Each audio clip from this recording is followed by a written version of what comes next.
comme vous le savez, nous faisons notre première entrée à la Coupe du Monde en commençant par recevoir les Taifa Stars de la Tanzanie. Et à ce qui concerne notre pays, c'est la RDC, sur le plan administratif, tous les joueurs ont reçu les visas. Il y a quelques binationaux, parmi lesquels Wissa, qui sont venus pour obtenir les passeports. Et nous avons déjà saisi la FIFA. Je crois que si la FIFA nous répond, vous verrez de nouveaux visages qui sont déjà là et ils vont jouer. Mais nous attendons d'abord la réponse de la FIFA, mais ils sont dans le groupe. Et pour sur le plan technique, vous avez vu, il y a eu quelques changements, entre autres, on a dit recourir à Issama parce que Ikoko Jordan a été blessé, mais chaque, suite à un problème administratif lié à son statut en Europe, il ne vient pas. Mais dans l'ensemble, tout ce que l'entraîneur a demandé sur le plan technique, les joueurs sont là. Et les derniers groupes, l'avant-dernier, parce qu'aujourd'hui nous recevons 12 joueurs, 12 qui vont arriver aujourd'hui, et il restera 2 qui vont arriver mardi, demain, et pour un voyage mardi soir à Lubumbashi, pour l'équipe nationale. Dans la tanière, l'on retrouve également les retours de Dieu merci à Mbokani qui revient au bon sentiment après 5 ans d'inactivité.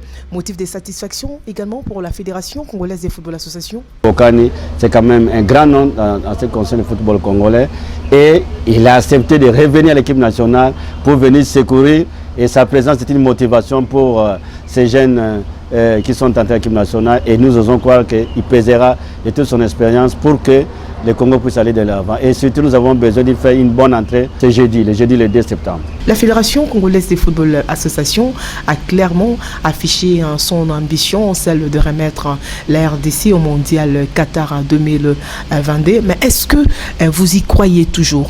Bon, comme vous le savez, que la RDC, c'est d'abord le premier sportif du pays, le chef de l'État, mais c'est Tshisekedi, comme vous le savez, notre chef de l'État, c'est un grand sportif.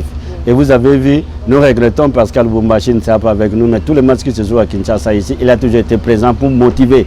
Et dès que vous voyez, quand l'équipe nationale joue et que le premier Congolais est là, c'est une motivation pour les joueurs. Tous les joueurs savent que nous commençons pour aller, l'objectif est de se faire qualifier.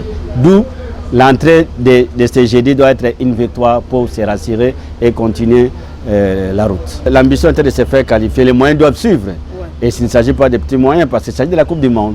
Et de ce côté-là, je pense qu'avec l'impulsion du chef de l'État, le gouvernement est prêt et je pense que déjà d'ici là, nous recevons tout le nécessaire pour que l'équipe soit au point. Alors, la stratégie mise en place par la Fédération congolaise de football association pour atteindre justement cet objectif, parce qu'on a tous vu que lors de derniers éliminatoires, nos léopards n'ont pas été à la hauteur et maintenant on veut revenir au mondial. Est-ce que c'est possible?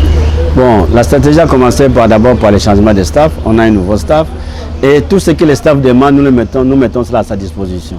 Et je pense que déjà le gouvernement nous accompagne toujours et je crois que tous les nécessaires sont là et qu'il reste qu'aux joueurs, aux statistiques de faire le travail, étant donné qu'ils savent l'objectif c'est se faire qualifier.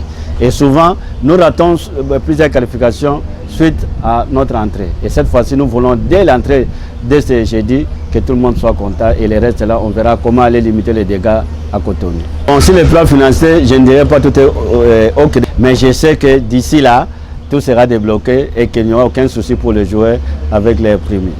Je suis convaincu. Est-ce que le match de Lubumbashi sera finalement ouvert au public ou pas? Non, le match de Lubumbashi, nous avons reçu la circulaire de la FIFA, le match était à huis clos. Mais nous pensons que ça sera retransmis à la télévision et les Congolais suivant la télévision. Donc il n'y aura pas de spectateurs au stade. Et selon les programmes tracés par la Fédération et le ministère de la Jeunesse et des Sports, donc comme tout le monde, les grands lots arrivent aujourd'hui et ils vont s'entraîner la journée de demain et après demain ils rentrent à l'hôtel pour préparer les valises et vers 20h30, 21h, l'avion affrété par le gouvernement va prendre tous les joueurs pour les ramener à Lubumbashi. En route pour la Coupe du Monde, nous demandons à tous les compatriotes, à tous les Congolais d'être avec les léopards. Ensemble, nous vaincrons.